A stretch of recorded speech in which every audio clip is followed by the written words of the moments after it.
Joko Widodo melakukan pertemuan mendadak dengan pemilik Lipo Group, Mokhtar Yadi, beserta keluarganya di Solo, Jawa Tengah pada Jumat 13 Desember 2024. Dalam foto yang diunggah Jokowi melalui akun Instagramnya, terlihat Mokhtar Yadi, James Riyadi, dan John Riyadi bersama Jokowi berbincang di sebuah meja makan.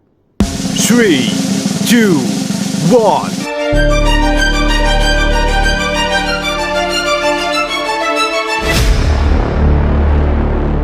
Ada apa keluarga Mokhtar Yadi, bos Lipo Group itu tiba-tiba mendatangi mantan Presiden Jokowi ke Solo? Apakah itu hanya silaturahmi biasa, tapi juga ada unsur silaturahmi yang lain? Memang pertemuan itu kemudian menjadi perbincangan publik setelah mantan Presiden Jokowi mengunggah dalam akun X-nya. Lantas banyak publik yang merespon soal kedatangan keluarga Mokhtar Yadi tersebut. Ada yang membuat spekulasi, apakah ada kaitannya dengan proyek bisnis atau ada juga pembicaraan politik. Tentu saja mereka yang lebih tahu. Lantas ada juga yang mempertanyakan, apa sih urgensinya Presiden Jokowi memposting pertemuan atau kedatangan keluarga Mokhtar Yadi ke Solo itu? Ada yang menjawab, bisa saja itu terkait dengan persoalan pemberitaan majalah Tempo yang lagi heboh. Masalah publikasi wawancara Tempo dengan Sugianto Kusuma alias Agwan, pemilik Agung Sedayu Group, dan juga Presiden Direktur Pantai Indah Kapuk. Anda tahu, Pantai Indah Kapuk 2 itu adalah proyek yang dimiliki oleh Agwan, kemudian mendapat fasilitas hadiah dari Presiden Jokowi kala itu menjadi PSN, Proyek Strategis Nasional. Tentu saja ketika menjadi PSN ada konsekuensi fasilitas yang kemudian menjadi kemudahan.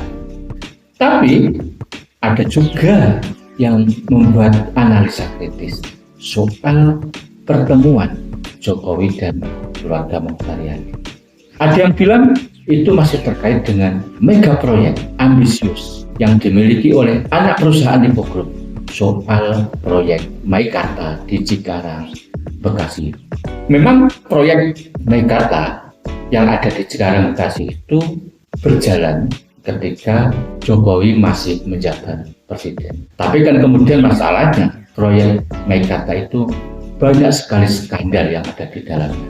Mulai soal dugaan adanya pemberian modal politik kepada Presiden Jokowi yang kala itu akan maju lagi, tapi juga banyak masalah lain. Ada skandal hukum karena soal perizinan, kemudian KPK turun gunung, dan kemudian juga banyak yang menjadi tersangka. Ada problem perencanaan tata ruang wilayah, dan yang paling menarik adalah adanya beberapa korban yang menderita kala itu sudah membeli perumahan di Meikarta. Persoalan korban para konsumen ini sebenarnya sudah pernah mengadu kepada Presiden Jokowi, tapi kala itu tidak ada respon sama sekali. Tapi kenapa kemudian tiba-tiba setelah Jokowi lengser, kok keluarga Lipo malah nyambangi Jokowi di Solo? Maka pantas dong kemudian ada yang spekulasi, itu masih ada kaitannya Jokowi dengan proyek Meikarta yang dimiliki oleh Lipo Group tersebut. Tapi kalau kita cermati, bisa saja kehadiran Mokhtar Yadi dan keluarga ke rumah Jokowi di Solo itu ada kaitannya dengan pernyataan Agwan di Tempo yang menyatakan bahwa dirinya dan para Taipan sebenarnya tidak punya minat menjadi investor di IKN, tapi hanya karena diminta dan diperintah, dan juga sekaligus untuk menyelamatkan muka Presiden Jokowi. Karena kita tahu kan, Presiden Jokowi kala itu sudah berkuar-kuar, investor sudah membludak, bahkan investor global, juga investor nasional. Tapi kalau kita lihat dari pernyataan Agwan, memang belum ada investor sama sekali. Justru kemudian Agwan ditunjuk menjadi ketua konsorsium Nusantara untuk ikut serta membangun beberapa fasilitas yang ada di IKN. Tapi kalau pertemuan itu karena merespon pemberitaan Tempo, maka bisa kita lihat alasan Jokowi memposting kedatangan keluarga Lipo ke Solo tersebut. Bisa saja Jokowi ingin memastikan bahwa dirinya itu masih didukung oleh kekuatan oligarki, para taipan, 9 naga yang ada di belakangnya.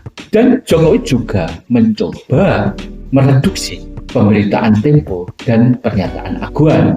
Tapi lagi-lagi ada juga yang membaca pertemuan mantan Presiden Jokowi dengan keluarga Mochtar Riyadi itu secara politis. Tentu saja karena ini tidak bisa dilepaskan dengan jejak rekam keluarga Lipo Group atau keluarga Mochtar Riyadi yang memang sering menjadi pendana untuk pemilihan-pemilihan presiden tersebut. Bahkan salah satu keluarga Mochtar Riyadi, James Riyadi, pernah ikut menjadi bagian pendana pemilihan presiden Amerika Serikat. Saat itu adalah untuk Bill Clinton dan para tokoh Partai Demokrat Amerika Serikat. Tapi justru karena persoalan pendanaan itu, James Riyadi kemudian mendapat sanksi tidak boleh masuk Amerika Serikat, tapi kemudian bisa diselesaikan. Karena pada tahun 2001, James Riyadi kemudian membuat pengakuan bersalah soal adanya konspirasi menipu Amerika Serikat yang terkait dengan kontribusi ilegal dana kampanye Bill Clinton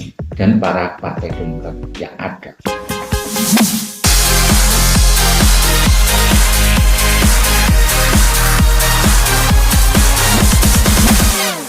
Ikuti terus channel ini, tapi jangan lupa subscribe, like, and share, serta komen. Berikutnya kami juga akan membahas masalah sosok James Riyadi yang merupakan bagian dari Lipo Group juga. Kala itu punya masalah dengan pemilihan presiden Amerika Serikat Bill Clinton serta Partai Demokrat.